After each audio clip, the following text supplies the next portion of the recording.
everyone, and welcome back to the Utini Update, your weekly look at everything going on in Star Wars. My name is Eric, and this week, a brand new Star Wars trilogy is coming our way. D23 gave us some updates on Andor, an exclusive High Republic audio project is just around the corner, and Star Wars Unlimited continues its run of domination. As always, we have a bunch to get to, so hit that like button and subscribe if you haven't, and let's jump right into it.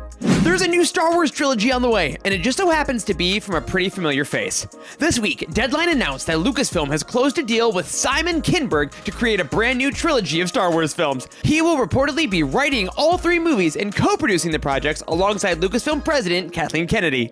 Now, if Kinberg's name sounds familiar, you may know him as one of the co-creators of Star Wars Rebels alongside Dave Filoni and Carrie Beck, and he was even a consultant on The Force Awakens with J.J. Abrams all the way back in 2015.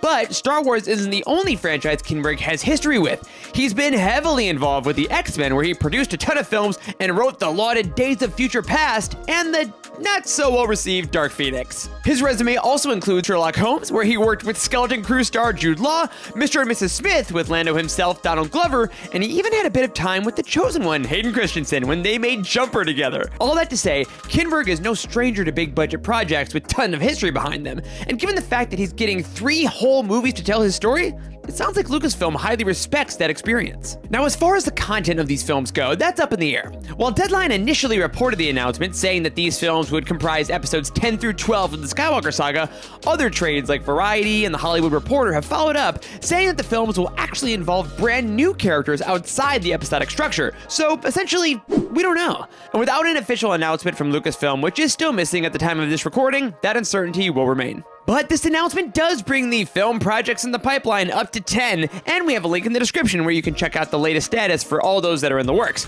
But despite our hesitancy to believe fully in any new Star Wars film without a full cast, trailer, and at this point an actual ticket sale, the fact that Kinberg has signed on to write all 3 films does add another layer of legitimacy. Lucasfilm has been recently maligned for their seeming lack of planning when it comes to new franchise entries, but with the same pen putting together a full series, perhaps there's more of a plan than we realize. But now, I pass it on to you. Does this new announcement excite you? Do you think that these films will be coming soon? And if so, do you want episodes 10 through 12 or something totally different? Let us know in the comments down below. Now, speaking of confirmed upcoming projects, D23 Brazil was this weekend, and we got an update on my most anticipated show of 2025, Andor. The Lucasfilm, Marvel, and 20th Century Fox panel was hosted on Saturday afternoon, and in addition to a little bit of footage from Skeleton Crew and a look at a previously aired sizzle reel for The Mandalorian and Grogu, the attendees received 3 very important announcements about Season 2 of the landmark show. First and most importantly, Andor Season 2 will begin on April 22nd, 2025. This is just 2 days after Star Wars Celebration Japan, and if you were at Star Wars Celebration Anaheim back in 2022, you may know where I'm going with this. At that convention, they actually surprised attendees by showing them the first episode of Obi-Wan Kenobi at an exclusive fan event. And if I were a betting man, I'd say the same treatment will likely be happening for Andor fans at Celebration Japan, although that has yet to be confirmed. Secondly, Andor is no longer just Andor. The show is now officially titled Andor, A Star Wars Story. And honestly, I like the change, and I think it's pretty clear why it happened. Despite the critical praise for Andor Season 1, viewership didn't come anywhere close to the other Star Wars heavy hitters like The Mandalorian, and that may have been because of the name. While all of us in the community know the name Andor instantaneously, the average Disney Plus scroller may not know the last name of a character from Rogue One on sight and miss out on the fact that it's actually a Star Wars show. Thus, the addition of A Star Wars Story.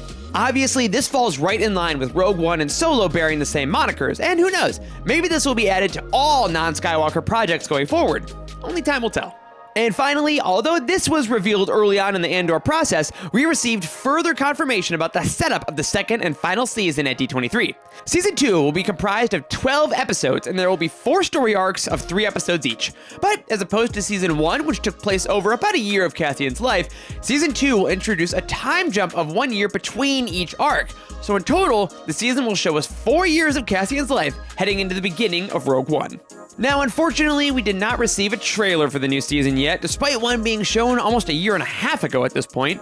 But hey, We did get this cool standee on the show floor showing off Cassian's new style. Be sure to circle April 22nd on your calendars if you haven't already, and stay tuned right here for all the Andor updates you can handle. Now, a couple months back, we were all surprised by the release of Padawan's Pride, an Audible original from Brian Q. Miller that told the story of Anakin and Obi-Wan in pod racing, and it just randomly dropped on a Friday out of nowhere. Well, it looks like we're getting another entry in that series, and this time, it's from the High Republic. Thanks to Twitter users BHX1138 and Atom Bomber, we now know that the High Republic Seeds of Starlight by George Mann will be coming out this week on November 14th. Just like Padawan's Pride, this will be an audiobook original, exclusive to Audible, and included with membership with a synopsis reading. When people start going missing on the oceanic world of Irem, one Jedi Master and 3 Padawans are all that the Jedi can spare to investigate. Upon their arrival, the Jedi quickly realize there is more at stake than they could possibly have imagined. A dangerous threat has emerged from the crashed Starlight beacon beneath the ocean depths, and no one is safe, not even the Jedi. The cover art, created by Jake Bartok, shows 2 familiar Padawans in Tep Tep and Kildo from Escape from Valo, and a brand new character in the center, Cam Linden. Now, believe it or not, Linden has been seen before in concept art that was shared at an earlier publishing panel, but now we know the project he was created for. Finally, Seeds of Starlight will apparently just be part 1 of the story, with part 2 releasing later in 2025. Now, will you be checking this out later this week? Did you check out Padawan's Pride already? Let us know in the comments down below. Last but not least, Star Wars got a brand new release this week, and no, I'm not talking about a movie, a show, or a book. I'm talking about a card game. Star Wars Unlimited is a trading card game akin to Magic the Gathering or Disney Lorcana, and since it began back in March of this year, it has exploded in popularity. Publisher Fantasy Flight Games has confirmed that Unlimited became the best-selling game in their history almost immediately, and cards have been flying off the shelves for months, with players and collectors doing their best to keep up with every new set. And this week, even more chaos was added into the mix with the release of the 3rd set, Twilight of the Republic. This new release features 2 new decks, one led by Ahsoka Tano and the other by General Grievous. And in addition to adding over 250 new cards to the game, it also introduces brand new token units and reportedly has a focus on massed combat. The main release of this set was a brand new 2-player starter kit complete with everything new players need to jump in, and players and critics alike are already raving about the new addition. Now, while this may be the last Unlimited release for 2024, 2025 already has 3 sets scheduled to release, with Jump to Lightspeed, Legends of the Force, and Secrets of Power.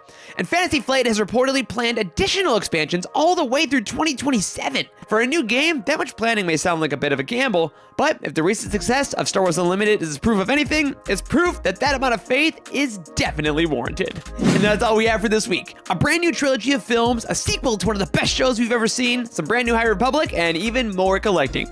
As I always say, the Star Wars fandom never fails to provide. Be sure to check the description for everything we talked about, and stay tuned to utini.com, our socials, and our full network of podcasts for everything you need from a galaxy far, far away. Until next time, may the Force be with you.